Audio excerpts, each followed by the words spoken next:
Hi everyone, and welcome back to the Vauxhall Vivaro van build part 9. Now, I know I've not really mentioned very much about the electrics to this van, and the reason for that is that when I actually purchased the van, I think it was the second day I had it, I actually already had first fixed the wires in the actual van itself. But let me take you through what I've done and how I've done it. This is the Victron 130 amp hour deep cycle cell battery. I've also put in a fuse box and also a dead switch. There are 4 main areas in the van for earthing. One being here where the battery is, which then goes to the fuse box, which is earthed to the side of the van here. There is also here in the switches another earthing, also on the far side for another set of switches which are for the benches and for the footwell, and then behind me I also have the 4th earthing point, which is for the fridge freezer. Okay, so I purchased off Amazon one of these switchboards. You can get them anywhere really, eBay. These are already wired up and they're all individually fused as well. What I don't like about the switchboard is basically when it comes, it's already pre-wired like I said, but it's only got one positive and one negative, and that goes straight to your fuse box. When you switch it on, automatically this would come on. So you would have your voltmeter come on constantly and your USB ports would be on all the time. And I didn't want that. So I've wired it separately, and as you can see I've used one of the switches in the board and marked it up as USB socket, and then done another set of wires, positive and negative, which then run back to the fuse box, which then is separately for your lights in the ceiling, and then the fresh water switch is for when I put in the sink and for the tap. Over there on the far side here, this is the fuse box. This is the dead switch, or the kill switch they call it. Make sure you always put one of them in your van, it's ideal, and it's great for turning off, especially when you're having your van serviced, and you won't get people playing around with your electrics.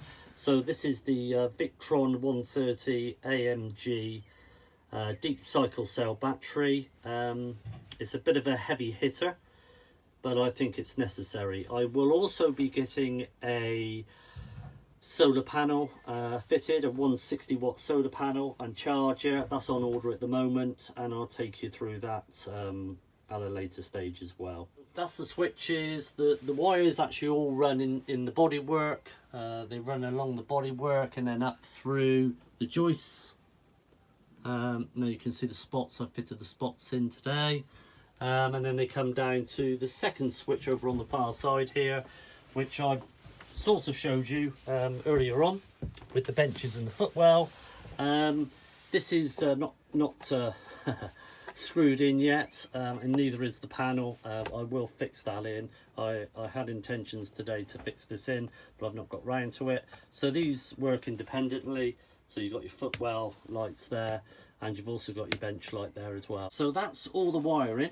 The other wires over here, if I've not already mentioned it, you have a water pump cable, you have a TV positive and a fridge positive wire, and you also have another heavy hitting earth cable. I went overboard with the earth cable. Basically I had a spare one, so I just popped it in. Everything can be then put into a bus bar and earthed on that. So yeah, so that's where we are at the moment.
I've run a batten all the way along here. I've glued as well as screwed it to the side of the bench, and then over the top of it I've cladded it in plastic, an L-shaped plastic cover. And the reason I've done that is quite simple, is that when you start putting the table, which goes down into your bed, onto this bracket, if it's painted, I've noticed it starts chipping. But with a plastic cover, what you're doing here is stopping the paint from chipping because it's plastic now. So that's what I've done. I've done both sides, as you can see. There's the one side and there's the other side. Now what I'm now going to do is that I'm going to run LED cases underneath. So I'm going to run those underneath here, and you're not actually going to see them very much because they're going to be tucked underneath. And then I'm going to wire them in, and that will be the LED lights underneath the benches. Exactly the same as we had with the footwell. You have a diffused perspex which goes over the top of it, and that just snaps into the channel of the aluminium. I've already put a cable waiting. I just now need to route that around the bench and into the aluminium strip and connect it all up. Okay, hopefully you can see I've now got the LED lights, which have got a 3M sticker, got a 3M sticky, double-sided sticky tape on, and I will now stick them up into the rail, and then I'll put the perspex on. So the effect should be now, I've wired it into the switch. You now have the footwell lights on, and you should now have the under the bench lights.